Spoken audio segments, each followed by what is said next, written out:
The Godfather versus Succession, a masterclass in power, loyalty, and family. Are you a loyal Godfather fan? Then you've come to the right place. This is Take the Cannoli, the Godfather Podcast. Here we talk about everything Godfather, from the movies to the effect on our culture. Still going strong 50 years later. Here's your host, author and Godfather expert, Lou Bortone. Welcome to Take the Cannoli, the Godfather Podcast. We've returned from our involuntary hiatus just in time for the premiere of the fourth and final season of the HBO drama Succession. You've won because you're corrupt, and so is the world. Oh, fuck off. Have I got fucking love? You bust in here, guns in hand, and now you find they've turned to fucking sausages. You talk about love? Now, obviously, the transition of power is the central theme of both The Godfather and HBO's Succession. And while the legendary film and the modern-day drama are 5 decades apart, both are textbook studies of power, loyalty, and the complicated dynamics of family relationships, especially when the business is the family and the family is the business. So, in honor of the final season of Succession, which begins this week, and the 51st anniversary of the release of The Godfather, also this week, this special episode is going to take a look at the similarities and subtleties between Succession and The Godfather. Both stories can teach us much about the burden of power and the struggles and intricacies of passing the torch from one generation to another. In The Godfather, the powerful Corleone family are forced to confront the issue of succession when Don Vito Corleone is gunned down and incapacitated, thrusting the eldest son, Santino, into the leadership role as head of the family. Meanwhile, Don's youngest son, Michael, initially and intentionally seeks a different path, wanting nothing to do with the family business. That's my family, Kate. It's not me. Michael goes to college and later enlists in the military during World War II, much to the dismay of his father. What are all these Christmas ribbons for? For bravery. What miracles you do for strangers? Just a minute, bro. I want to talk to you. But what are your plans when you get out? Finish school. That's fine. I approve of that. Michael, you never come to me as a son should. You know that, don't you? But when you finish school, I want you to come and talk to me because I have plans for you. You understand? However, Don Vito's assassination attempt pulls Michael deeper into the family.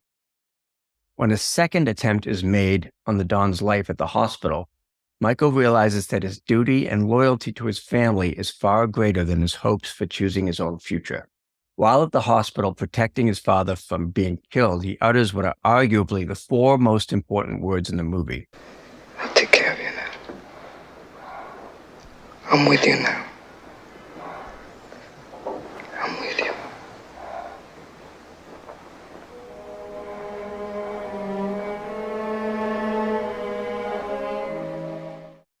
I'm with you now. And with those 4 words, the torch is passed and Michael's destiny is forever changed. After the second attempt on his father's life, Michael proposes a bold plan that will set the rest of the story in motion by suggesting that he, the college boy, will kill both the mob rival Sollozzo and the corrupt police captain McCluskey. Sollozzo requests a meeting with Michael, and the mobster isn't threatened by Michael because he knows he's a civilian and not involved in the muscle end of the family business. They want to have a meeting with me, right? It will be me, McCluskey, and Sollozzo. Let's set the meeting.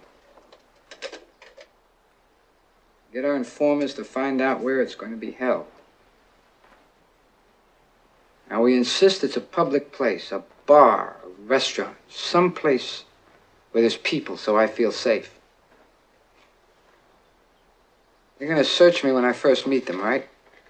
So I can't have a weapon on me then.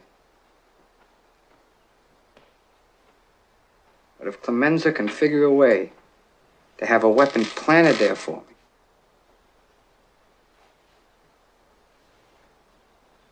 then I'll kill them both. So Michael uses the element of surprise to kill both men, thereby sealing his fate. E mettiamo tutto a posto.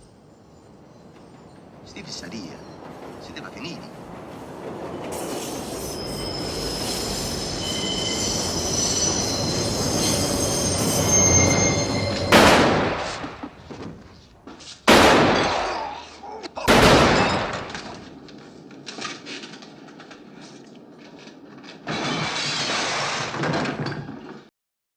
Michael is then forced to flee to Sicily, while the 5 New York crime families plunge into an all-out mob war.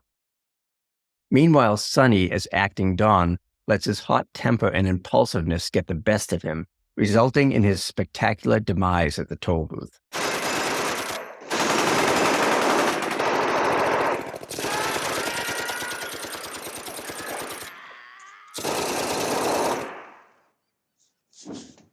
After Sonny's brutal massacre, and with his father now older and weaker, Michael must return from Sicily and take his place as the head of the family.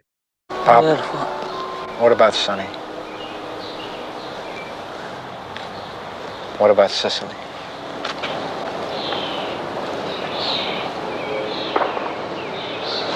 I swore that I would never break the peace. But won't they take that as a sign of weakness? It is a sign of weakness.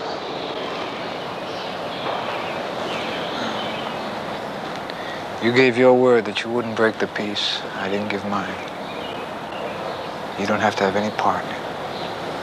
I take all responsibility. Switching back to modern day and another wealthy and powerful family, Logan Roy, played brilliantly by Brian Cox, is a self-made media mogul who oversees his media empire, Waystar Royco. The series begins with an episode where the aging patriarch is set to pass the reins of the company to his son Kendall. But Logan pulls the rug out from his would-be successor and decides to stay at the helm, humiliating and alienating Kendall in the process. So come on. When will you be ready to step down? I don't know. 5? 5 years? 10. 10? Dad, seriously. It's my fucking company. Yeah, it is your fucking company, and you know what? You're running it into the fucking ground. This sets into motion the epic power struggle between Logan and his 4 adult children, with each now vying for control and influence over the family business. Unlike the reluctant Michael Corleone, who never wished to become the Don, the Roy children will do anything: lie, cheat, steal, stab each other in the back, whatever it takes to become the successor to their aging and ailing father. Siobhan, are you part of this family or not? My hunch is that you're going to get fucked, and I've never seen Logan get fucked once. I do love you. I love all 3 of you pricks, but what do I get from you chumps but chump change? Fucking chump change. But I am the eldest son of our father. I am. Hey, Dad. I nailed him. I am the only child you'll ever need. You can kill the others. Love you. Godfather director Francis Ford Coppola has described The Godfather as a Greek tragedy, calling it a story of a king with 3 sons. But the Corleones have nothing on the Roys when it comes to Shakespearean drama or shocking plot twists. The first season of Succession finds Kendall attempting to oust his father and mount a hostile takeover, but Logan Roy, as always, prevails. All in favor of the vote of no confidence in Logan Roy? Me. My hand is raised. Oh, no shit, Judas. You better be smelling your fucking armpit, Romulus. It's my fucking company. You are a fucking nobody. Later in season 2, when Logan decides to offer up the now obedient and submissive Kendall as the sacrificial lamb in a major company scandal, Kendall shocks the family when he goes rogue at a press conference and betrays his father, calling him a malignant force in the company and setting up a new season that pits Kendall against both his father and his siblings. The truth is that my father is a malignant presence, a bully and a liar, and he was fully personally aware of these events for many years and made efforts to hide and cover up. He had a twisted sense of loyalty to bad actors like Lester McClintock. and disregard for the safety of migrant workers, non-union and union workers, and for vulnerable performers and guests.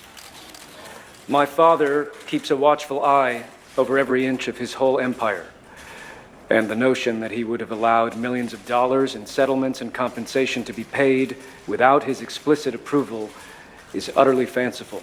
The acrimony and backstabbing continues until Logan, in a surprise move, decides to sell the company out from under the Roy children, leaving them high and dry and setting up this year's final season. This is the best moment to sell. And what are we supposed to do? Make your own fucking pile. Dad, once Mattson is calling the shots, we're fucked. I've got you. Come on, let's discuss. Hey, Dad, He rates you. You have my word. You can trust me. You can't. Do not do this, please. And we will stop you. You need our vote for a change of control. Yeah. You morons! Your mother and I have been reviewing the terms of the divorce agreement. Mom, you fucked us. And I'm sorry. I love you all. You bust him here, guns in hand, and I fucking win. While both The Godfather and Succession explore the darker side of power and the consequences of pursuing it at all costs, there's a strong loyalty at the core of The Godfather, while the Roy family are more willing to sacrifice their own family members to gain any advantage in their relentless pursuit of power. The Roy family, unlike the Corleones, are far more dysfunctional and are plagued by infighting, rivalries, betrayals, and ever-shifting loyalties and schemes. The Roys seem to borrow a page from the Godfather playbook, keeping their friends close and their enemies closer. While the loyalty of the Corleone children to their father is never in question, each son has his own fatal flaw. Sonny is impulsive and hot-headed, leading to his downfall. Fredo is weak and dumb-witted and becomes a liability to the family, while Michael initially wants no part of the family business. Ironically, Michael's transition from outsider to ruthless, cold-blooded, and powerful new Don is the most dramatic and perhaps most tragic turn. Of course, Succession offers a more cynical view of family dynamics, but one that makes for wildly entertaining viewing. The true passing of the torch in The Godfather occurs in the poignant and powerful garden scene between Michael and his father. The garden scene in The Godfather is a masterclass in filmmaking and storytelling.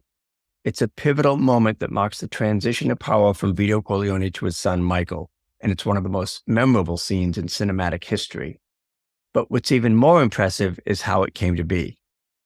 Director Francis Ford Coppola was under immense pressure to shoot the scene because it was Marlon Brando's very last day on the set, and they couldn't afford to pay penalties if he had to stay overtime.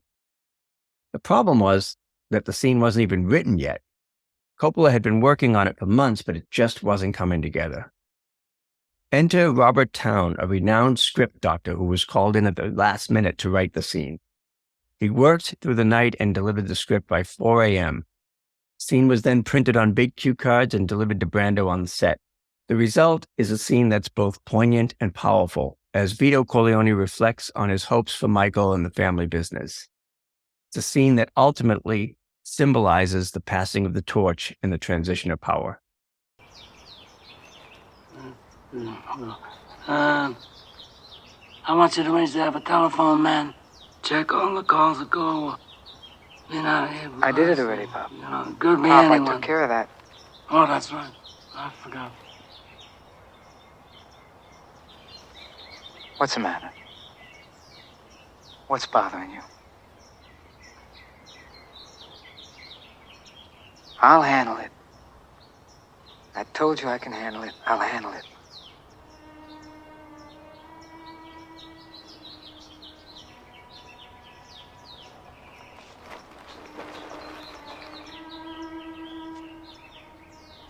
I knew that Santina was going to have to go through all this. And Fredo. Oh. Fredo was. Oh. And I never wanted this for you.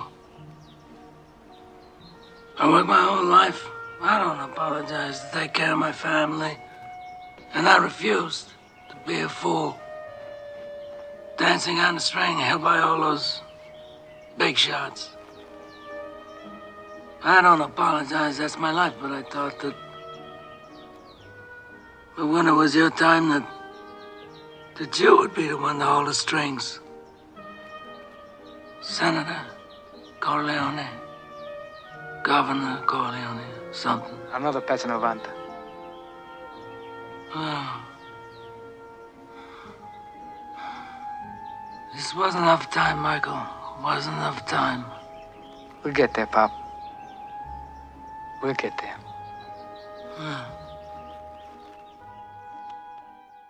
The sweet moment between father and son is in sharp contrast to Logan Roy and his children, who seem to spew venom at each other at every turn.